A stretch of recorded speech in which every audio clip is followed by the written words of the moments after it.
Assalamualaikum warahmatullahi wabarakatuh. Halo pemirsa Banjar TV dimanapun Anda berada. Tak terasa kita berjumpa kembali dalam Lintas Bandung Sepekan minggu ini di edisi 13 Oktober 2024. Dan seperti biasa pemirsa, sejumlah informasi dari Kota Banjarmasin dan sekitarnya yang telah terjadi dalam satu minggu terakhir telah kami rangkum dan akan kami hadirkan ke hadapan Anda. Pemirsa, saya Lina Stalina, berikut kami hadirkan informasi selengkapnya.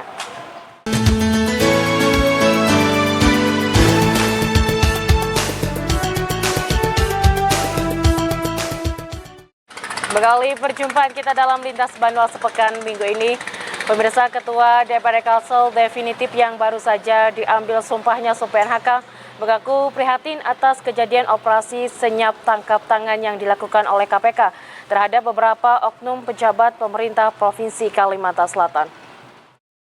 Operasi tangkap tangan yang dilakukan KPK pada Minggu pagi 6 Oktober di Banjarbaru, Kalimantan Selatan menyita perhatian publik. Apalagi dalam OTT tersebut melibatkan oknum pejabat pemerintah Provinsi Kalsel, tepatnya pada Dinas PUPR. Menanggapi hal itu, Ketua Dewan Provinsi Kalsel periode 2024-2029 yang baru saja diambil sumpahnya mengaku prihatin atas kejadian tersebut. PNHK juga berharap tidak sampai merambat ke oknum pejabat lainnya di lingkungan pemerintah Provinsi Kalsel. PNHK juga memastikan operasi tangkap tangan KPK ini tidak ada kaitannya dengan pilkada. Rasa itu satu pelajaran supaya cukup sampai di situ bisa memutus benang merahnya, jangan sampai meribet kepada SKPD maupun kepada yang lain. Kita pun sangat prihatin hal terjadi saat-saat waktu pelantikan DPR. Karena DPR turut serta untuk mengawasi situasi kinerja bagiannya. Jalannya jelas sesuai koridor yang saya mendukung dengan KPK. Itulah suatu, karena saya seringkali pencegahan dulu. Kalau pencegahan itu tidak digubrisnya, begitu kalingahan, perseorangan, bukan perkelompok. Sementara itu, Kapolda Kalsel Irjen Polisi Winarto saat ditemui awak media di gedung DPRD Kalsel mengatakan, pihaknya hanya memfasilitasi pengamanan dan tidak tahu siapa yang diamankan, karena semua itu ranahnya KPK. Saya kurang tahu pasti apakah itu sudah jadi tersangka atau belum. Yang kami tahu ada beberapa yang memang diperiksa, ada yang beberapa juga sudah ada yang dibawa ke Jakarta. Tapi status saya belum tahu, karena itu kewenangan dari KPK. Dulu kan biasanya di Brimob, Pak. Sekarang langsung di Polres ya?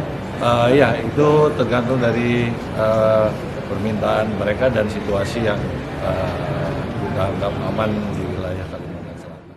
Sebelum penangkapan, pihak Polda juga tidak diberitahu.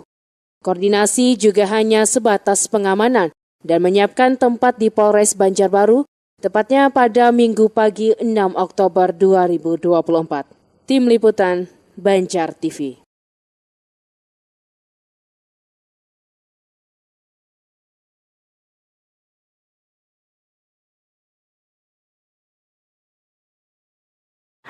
Informasi selanjutnya, pemirsa, usai menangkap sejumlah pejabat Dinas Pekerjaan Umum dan Penataan Ruang PUPR Kalimantan Selatan dalam operasi tangkap tangan atau OTT, kini Komisi Pemberantasan Korupsi menggeledah ruang kerja Gubernur Kalimantan Selatan Sabiri Nur di Banjarbaru. Usai menangkap sejumlah pejabat Dinas Pekerjaan Umum dan Penataan Ruang Kalsel dalam operasi tangkap tangan Minggu 6 Oktober, kini Komisi Pemberantasan Korupsi giliran menggeledah ruang kerja Gubernur Kalsel Sabiri Nur di Banjarbaru. Dari pantauan media ini, Selasa siang, tampak sejumlah penyidik KPK dikawal personel dari Polda Kalimantan Selatan tiba di kantor Sekda Prof Kalsel dan langsung memasuki ruang kerja Gubernur Kalsel Sabiri Nur untuk melakukan pemeriksaan. Tampak juga sejumlah pejabat internal Sekda Prof Kalsel memasuki ruangan Gubernur yang berada di lantai 4 tersebut. Sepanjang waktu pemeriksaan, sejumlah anggota kepolisian yang dilengkapi dengan senjata laras panjang tampak berjaga di luar ruangan. Diketahui sebelumnya penyidik KPK sudah mengamankan beberapa pejabat lingkup Pemprov Kalsel dengan dugaan tindak pidana korupsi atas pengadaan barang dan jasa. Terkait OTT tersebut, KPK juga menyita barang bukti berupa uang senilai 10 miliar rupiah lebih. Tim Liputan Banjar TV.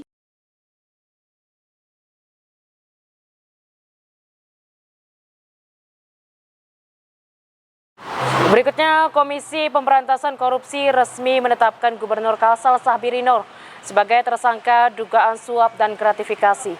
Paman Birin menerima fee 5% dari setiap proyek yang dikerjakan.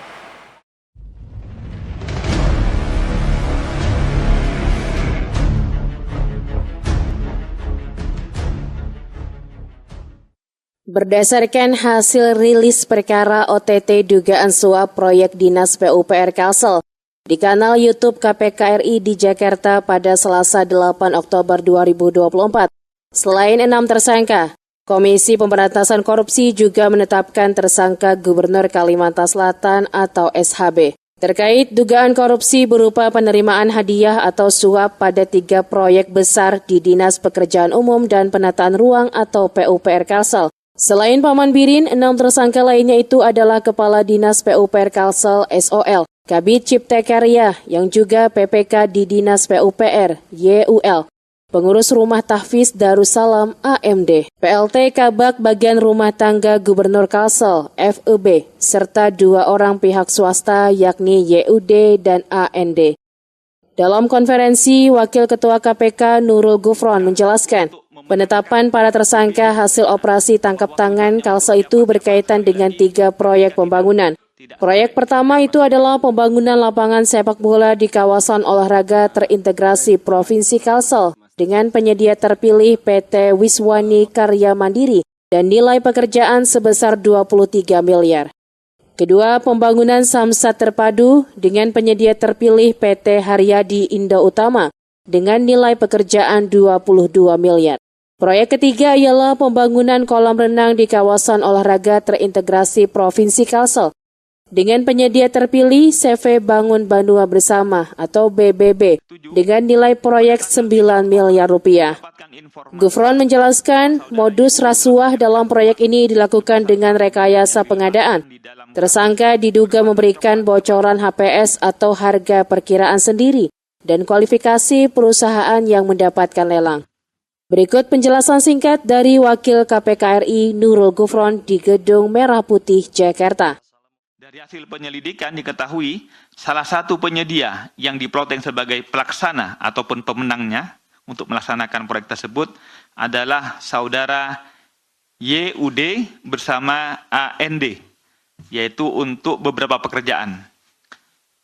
Pertama, A. Pembangunan lapangan sepak bola di kawasan olahraga terintegrasi Provinsi Kalimantan Selatan dengan penyedia PBJ-nya yaitu terpilih PT WKM dengan nilai pekerjaan sebesar 23 miliar 248 juta 949.136 rupiah. Kedua, pembangunan kantor atau gedung Samsat terpadu dengan penyedia terpilih yaitu PT HIU dengan nilai pekerjaan sebesar 22 miliar 268 juta 20.250 rupiah. C. Pembangunan kolam renang di kawasan olahraga terintegrasi Provinsi Kalimantan Selatan dengan penyedia terpilih yaitu CV BBB dengan nilai pekerjaan sebesar 9 miliar 178 juta 205.930 rupiah. Diduga pengadaan 3 pembangunan tersebut dilakukan atau diduga ada rekayasa yang digunakan ataupun direkayasa untuk memenangkan saudara YUD bersama AND agar terpilih menjadi penyedia paket pekerjaan tersebut. Jadi HPS-nya dibocorkan dan kemudian juga tentang prasyarat kualifikasi perusahaan yang akan dinaikkan lelang itu direkayasa. Kedua, rekayasa proses pemilihan e-katalog agar hanya perusahaan YUD bersama AND yang dapat melakukan penawaran. Ketiga, konsultan perencana terafiliasi dengan saudara YUD. Keempat, pelaksanaan pekerjaan sudah dikerjakan lebih dahulu sebelum kontrak ditandatangani.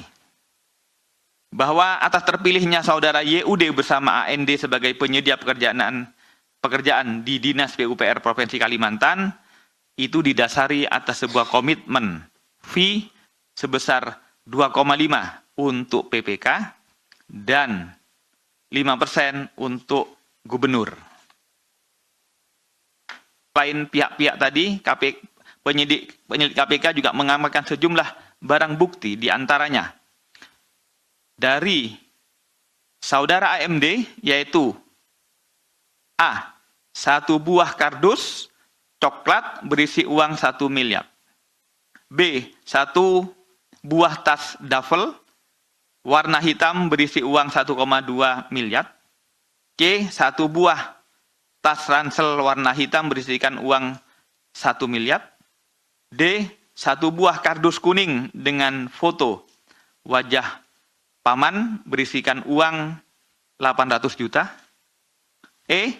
1 buah kardus bertuliskan Atlas berisi uang 1,2 miliar. F. 1 buah kardus air mineral berisi uang 710 juta. Dari saudara YUL diamankan A. 1 buah koper warna merah berisikan uang sejumlah 1 miliar. B. 1 buah koper warna pink berisikan uang sejumlah 1,3 miliar. C. 1 buah koper warna hijau bertuliskan YUL 3 yang berisikan uang sejumlah 1 miliar. D. 1 buah koper warna hijau bertuliskan YUL 4 yang berisikan uang sebesar 350 juta. E. 4 bandel dokumen yang diduga terkait dengan perkara. F. 2 lembar posit berwarna kuning bertuliskan logistik paman. Titik 2 200 juta, logistik terdahulu 100 juta, logistik BPK 0,5%. 3. Dari saudara YUD yang kami amankan A. 1 lembar slip setoran atau transfer clearing inkaso Bank Kalsel berwarna merah muda dengan keterangan setoran tunai sebesar 600 juta rupiah.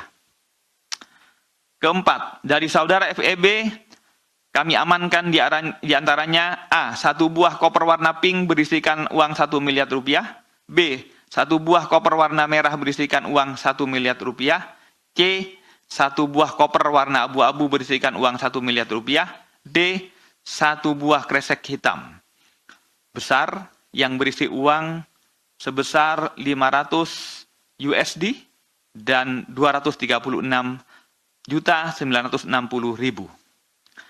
Diduga bahwa 1 buah kardus coklat berisikan uang 1 miliar merupakan fee 5% untuk saudara SHB dari saudara YUD bersama AND terkait pekerjaan yang mereka peroleh untuk tahun anggaran 2024.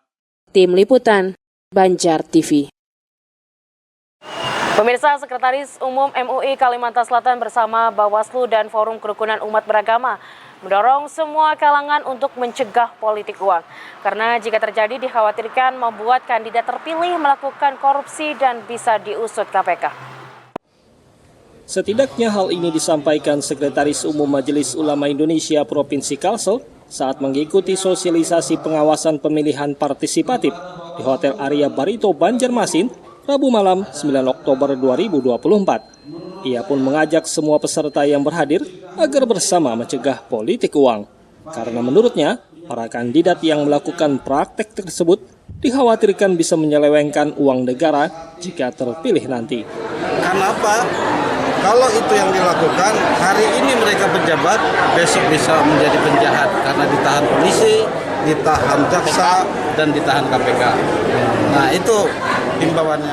Sementara itu, Ketua Forum Kerukunan Umat Beragama Kalsel mengakui politik uang sulit dihilangkan. Namun ia berharap fenomena tersebut bisa diminimalisir dengan kerja bersama para tokoh agama, tokoh masyarakat, dan badan pengawas pemilu. Minimal menanggulangi 4 hal itu, ya, hoak, politisasi agama, netralitas ASN, lawan money politik. Amun kata kawan dihilangkan, dikurangi barang. Nah itu loh. Jadi ini kita menggunakan sarana tokoh agama lintas iman.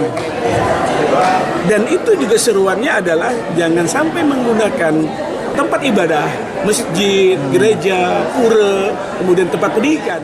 Ketua Bawaslu Kalsel turut mengingatkan bahwa ada ancaman besar bagi pemberi dan penerima politik uang di pilkada, sehingga diharapkannya pemilihan kepala daerah bisa berlangsung bermartabat tanpa adanya pelanggaran berat. Nah, di pilkada itu tidak diatur waktunya.